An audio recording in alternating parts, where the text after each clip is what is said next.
Good morning, Miss Bennett. Good morning, Mrs. Davidson. Quiet night? Not entirely. Oh, Lizzie Birdsworth. Before you go, would you leave word? I want to see her in my office. I'll bring her myself after they've had breakfast. Thank you, Miss Bennett. My pleasure. No, I missed maple syrup. That's the only thing A bit noisy, aren't they? Oh, no more than usual. But you come for breakfast? No. I just came in early so that I could catch them all together. I've got an announcement to make, if you don't mind.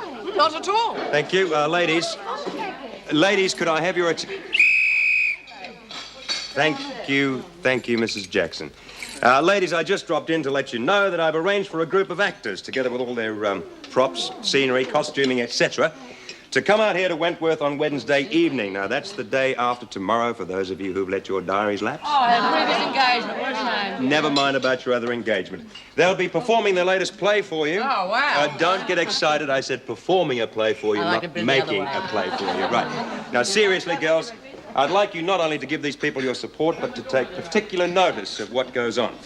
There'll be refreshments served after the play. The cast and crew will stay behind to have a chat about their group's dramatic activities. Romeo,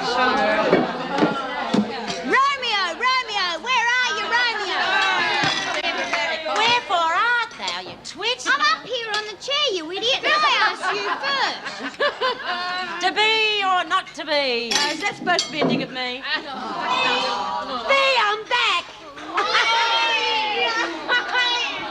What is Lizzie Birdsworth doing back here? Shoplifting. Oh. Listen, if you get a minute later on, could you come to my office, please? Sure. Thank you. I was getting bloody scary out there, fair dinkum. Oh, anyone to go to that amount of trouble to get put back inside is going to be stark raving bonkers. What am I going to do with you?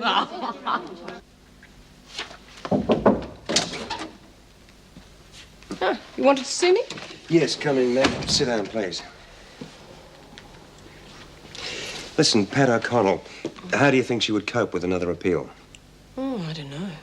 Is there going to be one? No, it's possible. I know the last one was dismissed on the grounds of Herbie's evidence. But despite her withdrawal, her behavior has improved. One could almost say that she's mellowed. Oh, she did spend that time in solitary. Oh, well, I've got my doubts about the circumstances surrounding that. Anyway, another appeal is on the cards. It's just a question of whether or not Pat can put up with another round or two in the judicial arena. Yes. Oh, that reminds me. What? Jeff Butler goes on trial in a couple of days. I must organise some time off. What, they calling you as a witness? Oh, they are indeed. Judicial arena. Just about sums it up, doesn't it? No matter which side of the fence you're on, it's a battle. Just the thought of having to give evidence terrifies me. So God knows how Pat O'Connell's going to feel when it's her future at stake. And she's already lost that battle twice.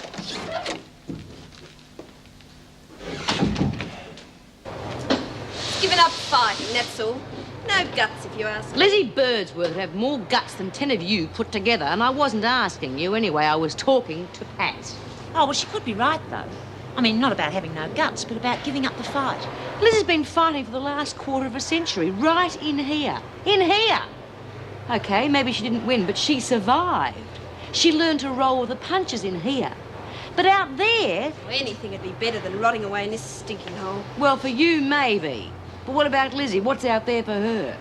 She's not going to meet some nice bloke and settle down and get married and have kids. It's too late for Lizzie.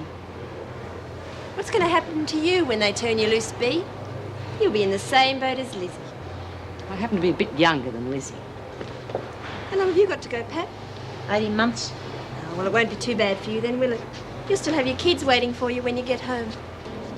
And the world won't have passed you by altogether.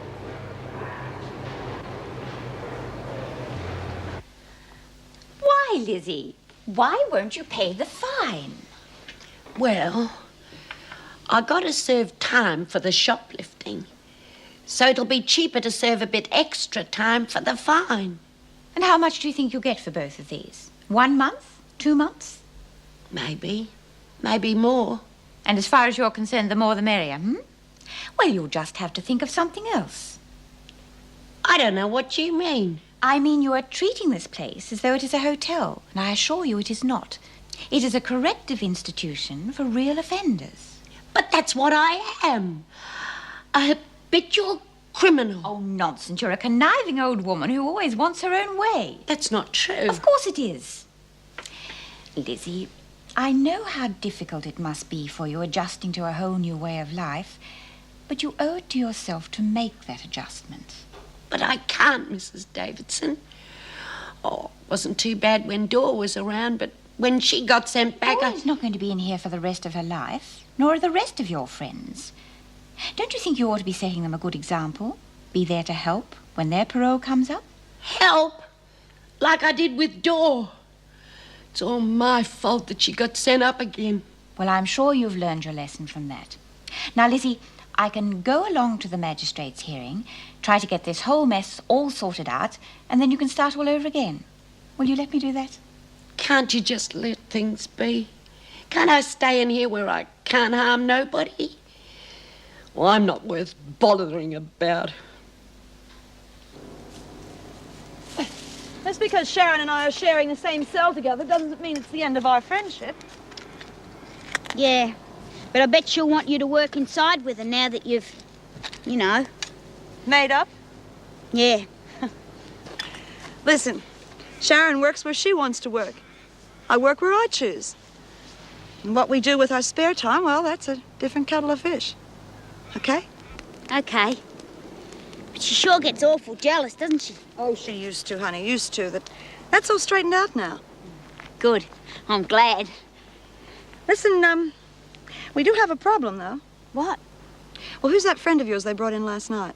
Lizzie Birdsworth? Yeah. I understand she used to work in the garden. And if she wants to work in the garden again, one of us is going to have to go. Oh, poor Lizzie. Wish I knew what went on in her head, silly old twit. She was out on parole, she had a decent pension, and I even said she could live with Kevin and I once... Judy? Judy, what's wrong?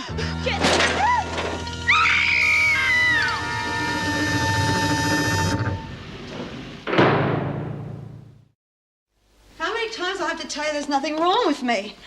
Look, I bent over to pull out a tomato plant. The blood must have rushed to my head, that's all. I just felt a bit dizzy. Of course, it wouldn't have anything to do with you being hit on the head, would it? Yeah, it could have.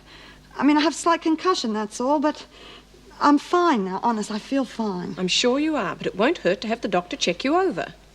I don't need a doctor. And I don't need an inmate collapsing and not receiving proper medical attention. No matter how you feel, you're our responsibility. Okay. You get me a piece of paper and a pen. I'll sign an affidavit saying I've refused medical attention and I can go back to work then. Well, that's exactly what I will do. Nurse, get me one of those forms, please. Yes, certainly. No doctor then? No doctor. But you're not going back to work. You can stay here for the rest of the day and put your feet up. Oh, but... No buts. Now, you keep an eye on her, check her, and if she has any more dizzy spells, report to me at once. If you think she's okay, she can go back to her cell. Right. Come on, Mrs. J, get with it. How's Judy? She'll be okay. What's that about Judy? She's just had a dizzy spell, that's all. Well, where is she? She's in her cell resting. Now, come along, move Can I it. see her, Mrs. Jackson? Public enemy, 5,852. Hey, you've been promoted. Oh, move along, Smith. Give my love to the beak, Lizzie. Will do. And keep the billy on. I'll be home for tea. Right. Yes, I heard about the disturbance in the dining room this morning. And I can imagine who told you. Anyway, Ken Pierce is coming out here to have a look at our facilities this afternoon. Ken Pierce. That name rings a bell. Oh, well, he's the producer, director, manager, general dog's body for this drama group. But I seem to connect the name with something else. Oh, well, no matter. So he's looking for a suitable place to put on the play. Yeah, I thought of using the dining room, if that's okay with you. There's plenty of space there. It'll make things easier for putting on the tea and biscuits afterwards. Be fine. Good, good. Oh, could you file that for me, please? I'm finished with it. Pat O'Connell's file. Yes, I've spoken to her solicitor about the possibility of another appeal. And? It's hard to say. I brought her up to date on O'Connell's record of behavior, but we'll just have to wait and see. The police here for Lizzie Birdsworth? Yes, and I'm going along too. Hopefully I'll be able to persuade the magistrate to be lenient. Silly woman.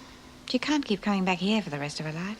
It must be damn difficult for her. She's already spent 20 years of her life here. Yes, I realize that, but Ah, Lizzie, there you are. We'll have to get a move on or we're going to be late. You standing up for me then? Yes, I am. And I don't want any arguments because there isn't any time.